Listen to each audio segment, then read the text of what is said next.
Hi, this is Christopher Bruza. Welcome back. The purpose of this video is to show how insanely effective this 300 Win Mag, built by Hill Country Rifles, was this whitetail season. This is the only rifle I hunted with. Now granted, I was only hunting in one specific area, and I wasn't properly prepared for the season, and this is what I had a lot of ammo for. I never hunted with this rifle before. You can look back, I built it kind of as a long-range hunting rifle. I think I mentioned it as an elk gun. Did not get pulled for an elk tag for the 2025 year. A bit disappointing, still waiting on moose tags in Maine. They haven't drawn those yet. So, yeah, this is a 24-inch 300 Win Mag with an AAC 762, I think it's called, titanium suppressor.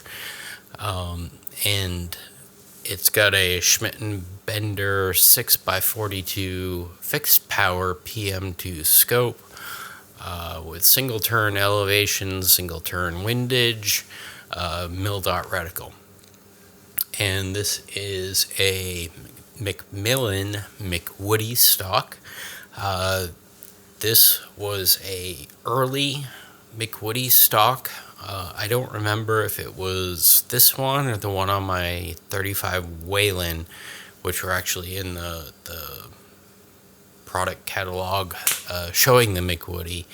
But I had a question recently about the quality of the McWoody, and this and my 300 Win Mag, I've got a ton of rifles and McMillans. Granted, they were all built while Gail McMillan's still in the company, but they're top-notch. No flange marks, molding, anything, no voids.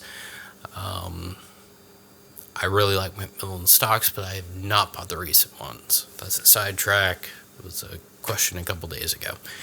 So I hunted with this, and I took 3 deer between, I think, about 30 yards, which the video you're going to see here, it's not a harvest video because YouTube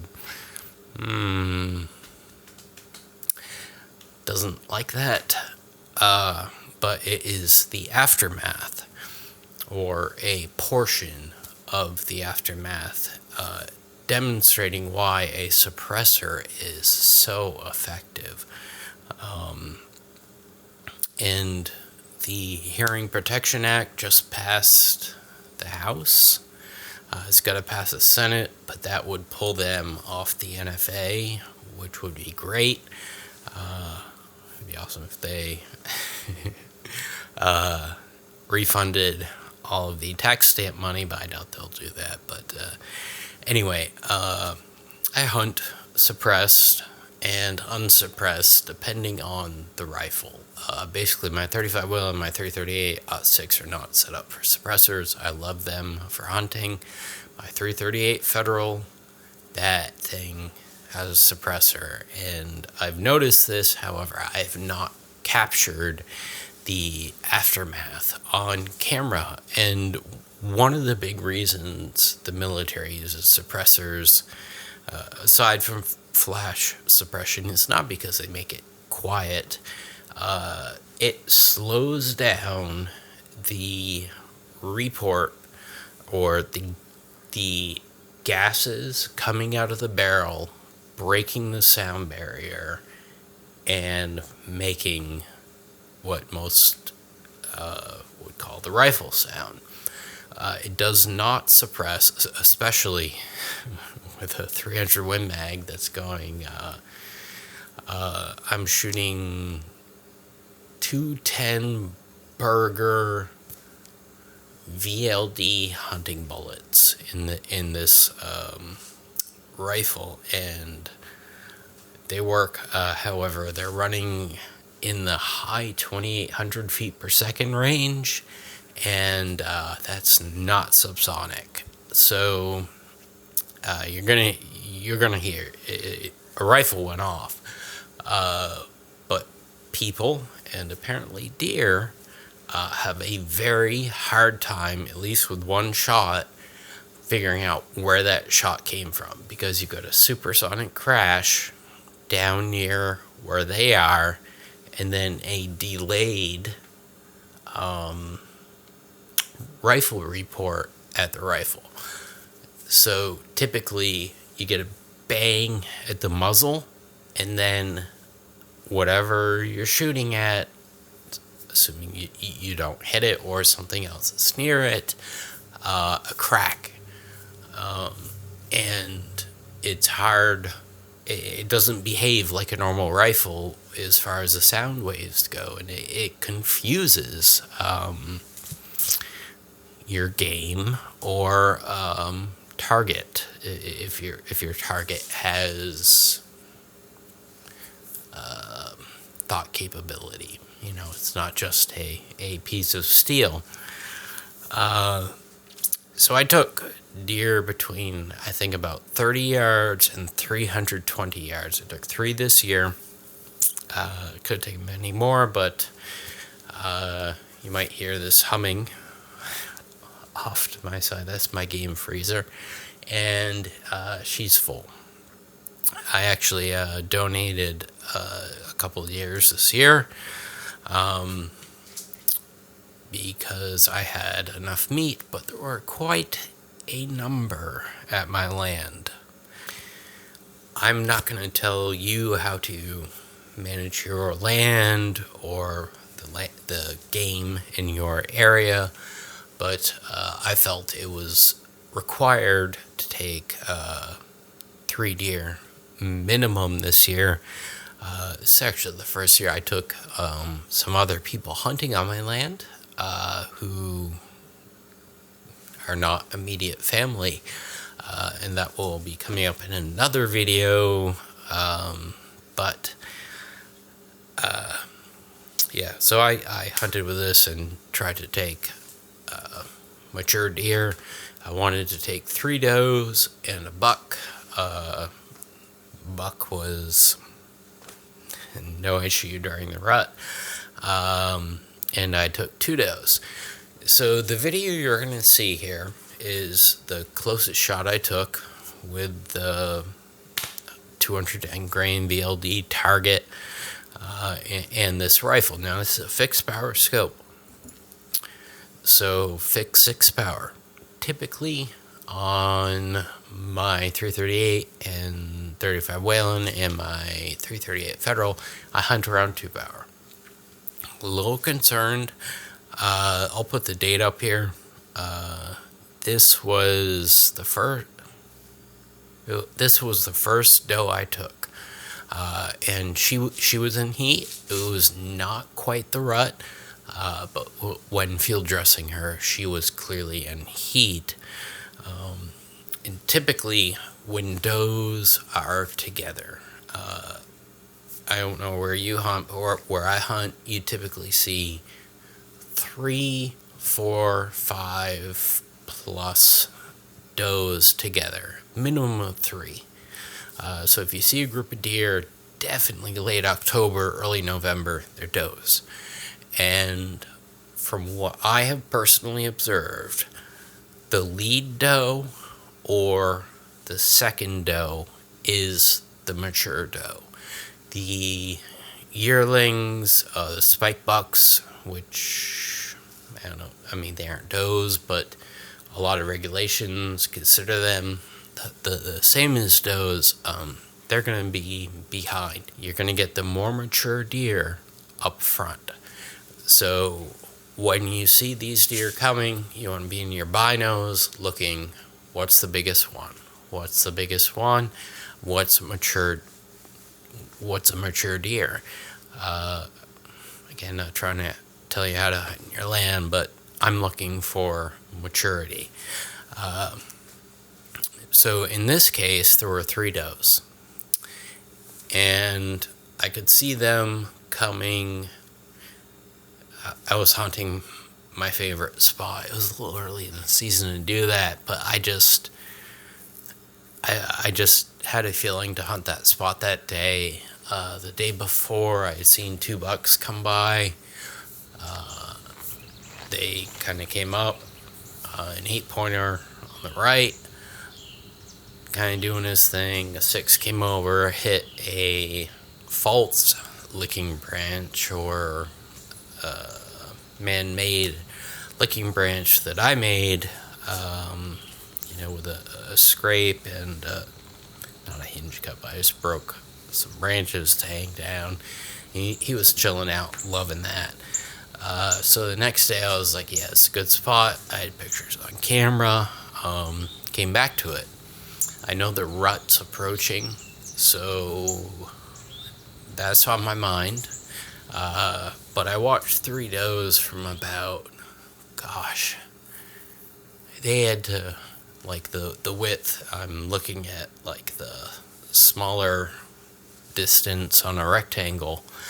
They had to come about 150 yards, and they're just kind of moseying, browsing, sniffing, kind of backtracking a little bit and stuff. And they come up where I can get a better view of what's what, and I can pick out deer rather than just seeing like a head above a bunch of brush that's down, or seeing a tail flicker, or just seeing movement. So they're in a bunch of briars. People in Alaska would take issue with this, but what I call briars, they're in a bunch of brush in front of me, and there's a trail that comes out. It comes to shooter left, and then it also makes a hard right and comes to shooter right. I'm watching these deer through the binos. The does seem to be coming shooter left, which is cool.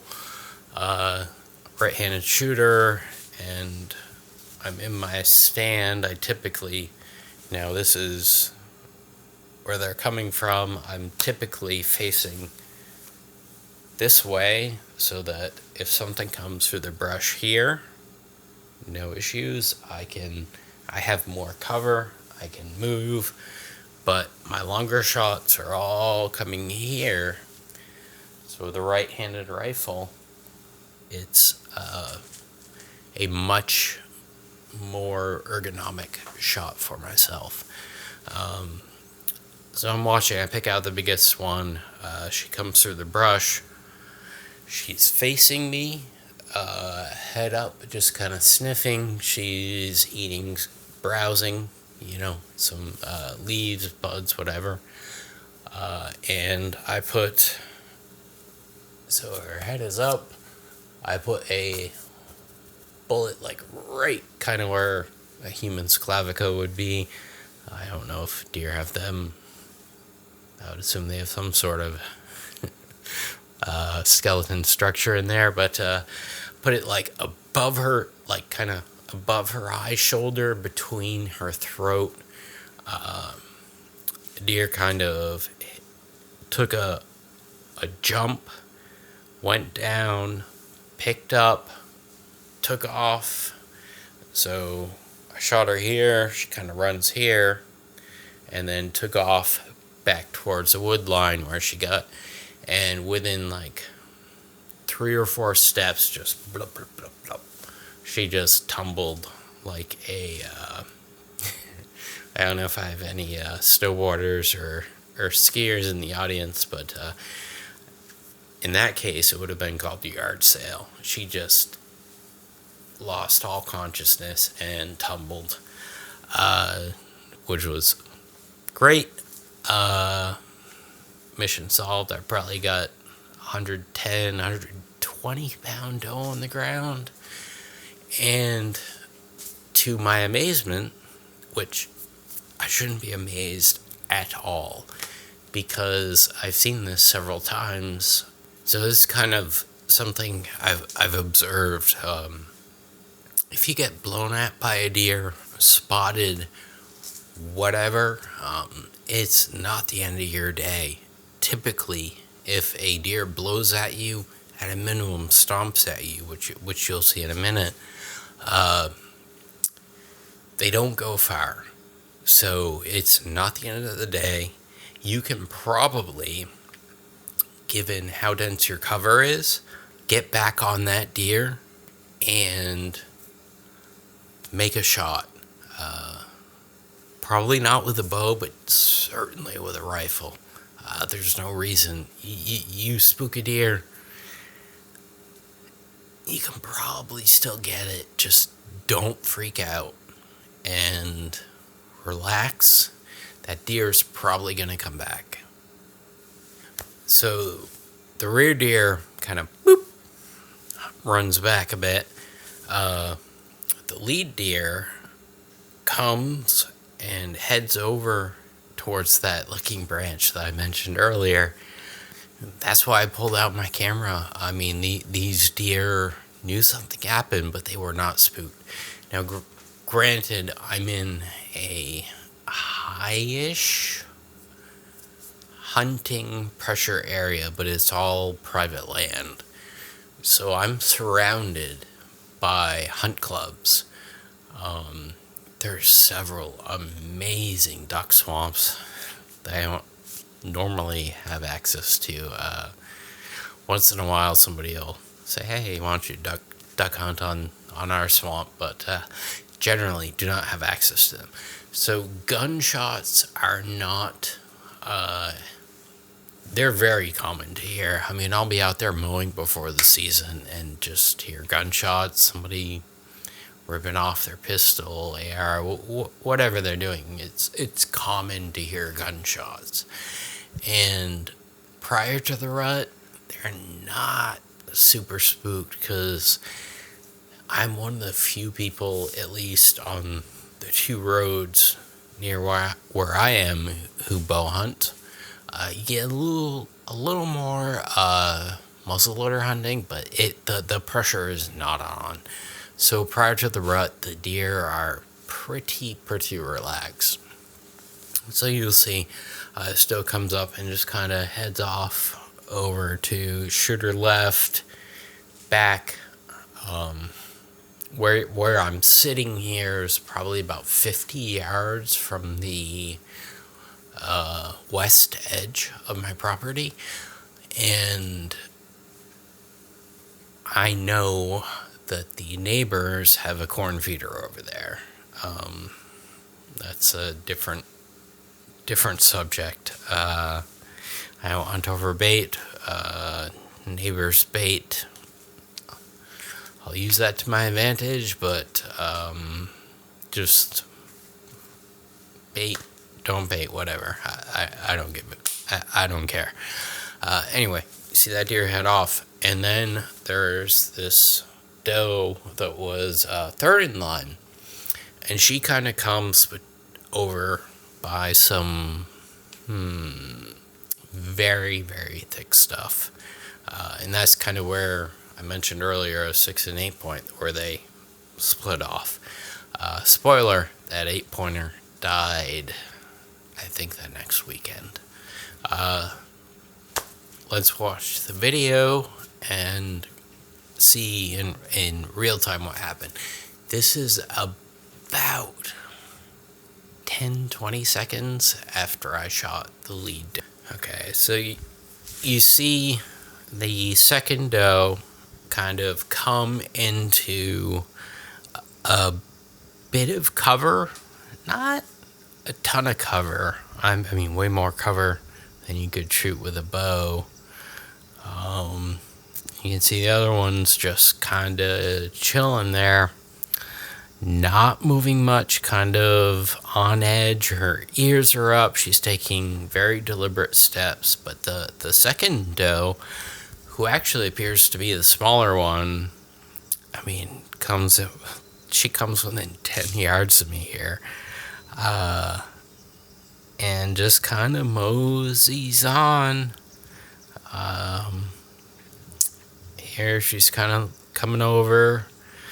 Right now she's near that licking branch that I mentioned earlier, and she's sniffing because I've seen deer peer in there. I've seen deer piss in there, and the trailing doe is still on edge. So you know, she takes a jump.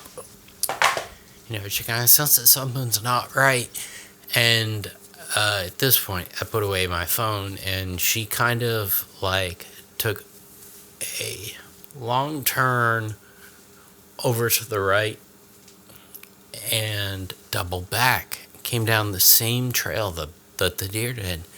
I didn't get this on camera, but she came over and actually found the lead doe.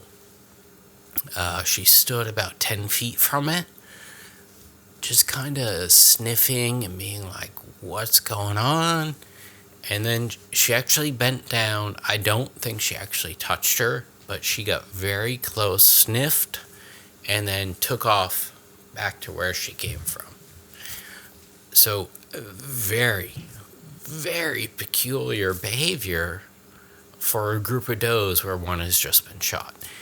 Typically, you're going to shoot one, one's going to fall, trip, leave blood trail, whatever. You miss, whatever. The deer are going to sprint in the opposite direction of the gunshot. So, my point here is suppressor, and I've seen this before, I've just never caught it on camera. Suppressor, bang, deer down. Other deer don't know what to do. They can't, their ears are not, like, logically, their ears don't say the gunshot came from that direction. So they know something weird happened. But they're not afraid of where the gunshot came from. Had I wanted to, this could have allowed me to take both of those does. I didn't need that meat, and I wanted to take 2 or 3 does off. I ended up doing that, but I just had more fun watching them, and I think that's not video proof at all, but just an observation that I've had over and over and over hunting with a suppressor. Yes, they save your hearing, which you can't put a price on. No, you can't shoot them without people knowing that a gun is being shot. And at best, they disguise where the shot came from. I think I've told the story before, but it was opening day, 338 Federal, a way bigger suppressor than this. The thing's probably twice the diameter. It's made for a 338 Lapua, but I'm shooting a 338 Federal for it, through it. And I took 2 doe that day because they were leaving. I was having trouble seeing them through the rising sun. Took one. Bam, I had 5 or 6 doe running back at me. And, a slight advantage to a hunter, not cheating. Certainly don't need to be banned. I know I can't get a moose tag currently in Vermont, but good chance I'll be going bear hunting this year. Can't take a suppressor. Illegal. I don't know how many states you can't hunt with suppressors, but it is... I mean, at least for the first shot, it is not an advantage to the hunter. Possibly on follow-up game, but if you're hunting something like a bear where you have 1 tag, a moose, you have 1 tag in probably a frigging lifetime, a suppressor is not going to do anything but help the hunter save his hearing. It makes the rifle more cumbersome. I mean, this is a 24-inch, well, here to here is 24-inch barrel, and that's long, but with a 300 Win Mag, I didn't want to go less.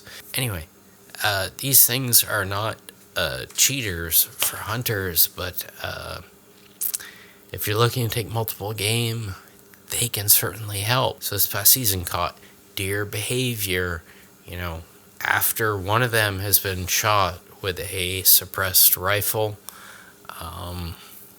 And I wanted to show that. It's pretty interesting.